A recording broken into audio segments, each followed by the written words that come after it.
So today, it's all about our favorite modifiers. Yes, I always say the right tool for the job. You're wrong.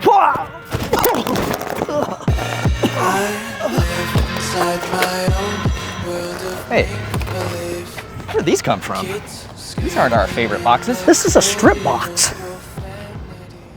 So I guess today we're gonna try something new. Oh yeah. Well, you know, just because something's your favorite tool doesn't make it the right tool. True, true.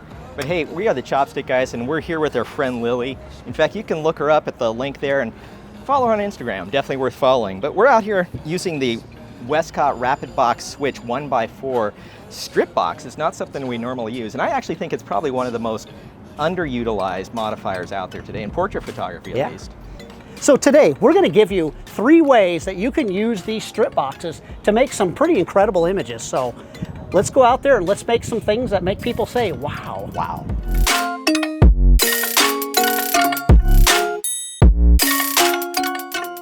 Well, for our first setup, I'm gonna show you one of the things that I love to shoot with when I shoot with the strip boxes. Lily, I'm gonna have you really close to that box, staring right into the box. So right there, now looking right into the box. There we go. I'm gonna back up a little bit here. I think I can get this shot. So you're looking right into that soft box. Chin down, right there. Oh, fantastic. So this shot right here is very dramatic. But one of the things, a lot of people don't like drama. They just like more of the dramatic lighting. So let me show you what you can do with this same setup. Just by, Lily, just turn facing me. I'm gonna have you back away about 6 inches this way, right there. So now I'm getting head to toe coverage of light all the way from her feet to the top of her head because of this tall strip box. And right here, 1, 2, and 3. And look at that. So now I have beautiful light that's nice and soft from head to toe, but because it's narrow, it's hard on the sides and it's giving me this great modeling wrapping around her, and it just gives it this very dramatic look. So one last thing I want to talk about with this strip box is in a shot like this.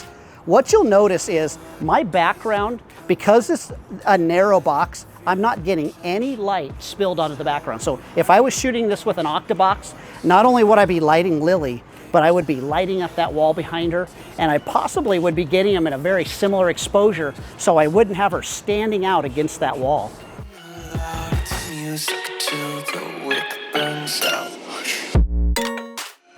All right, so I'm gonna do for the second way to use your strip box. It's something a little unconventional, right? I mean, most people don't think about using a strip box in the horizontal position. Everybody's always going, you know, straight up and down in the vertical position. But I want to show you what you can actually do using the horizontal position. So I raised it up. I'm actually feathering it down off of her head a little bit, so it's just as much on her body. But check this out. When I take this shot here, all right, Lily, looks amazing. Perfect. Wow, I'm gonna take another one here. That's so good, I'm gonna even take another one. No, when I look at this, it's like the light is just perfectly even. It's pretty amazing. So it's not like that shot that Mark just did where it's all about drama and creating very dramatic light. This is almost beauty light. But what's amazing is that you can take it from this strip box. So here's the big benefit, I think, is that if the way Lily is sitting, right, it's a wider shot, it's not one of those tight portraits, I can get coverage all the way across. Or if I'm shooting a family or more than one person, I can get coverage with multi people in the shot. It's pretty awesome using this as a horizontal position. You just let me eat my weight in glee. All right, so you probably noticed this is now a different position. I'm doing this in the vertical position, but you know what I'm gonna try? I'm gonna try this using it like a soft box, or like a beauty dish this time. I'm gonna just kind of fire it directly at her, feathering it off slightly. But one thing I'm gonna see is if I can get toe to top of head coverage on Lily here. And I think it's gonna work quite well, but let's take a shot and see what we come up with. All right, Lily, here we go.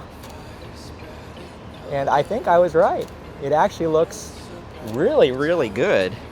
Like getting that floor to toe to top of head coverage. It's just pretty amazing. And in fact, I'm gonna push in a little bit tighter just for one more to get a nice tight shot on her. Love it, love it. Yeah, so I mean, that's another proof of concept where you can use this strip box in a pretty unconventional way. So, you know, when we're thinking of strip boxes, like we thought we'd just kind of fall into the chute, right, Mark? Literally exactly. Fell into the chute. But I'm actually pretty impressed, and I think it is one of the most underutilized.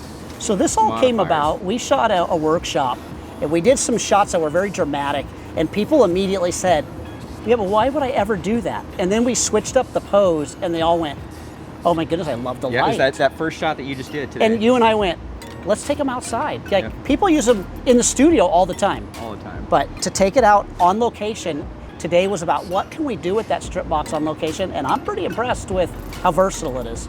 So I just have one thing to say, Mark. What's that? Don't be lazy. Just wanna be carefree lately, yeah. Well, that was a lot of fun. So, hey, if you like this video, we ask that you give it a like. Subscribe Yeah. and hit the little bell. That's You'll be right. notified Ding, every ding. time we post a new video. And you can follow us on Panoptic Chopsticks on Instagram. You can follow us on our website, Panoptic Chopsticks. You can even follow Lily right here. That's right. And you can follow us and head on out to an actual live workshop with us. That's right, coming up soon.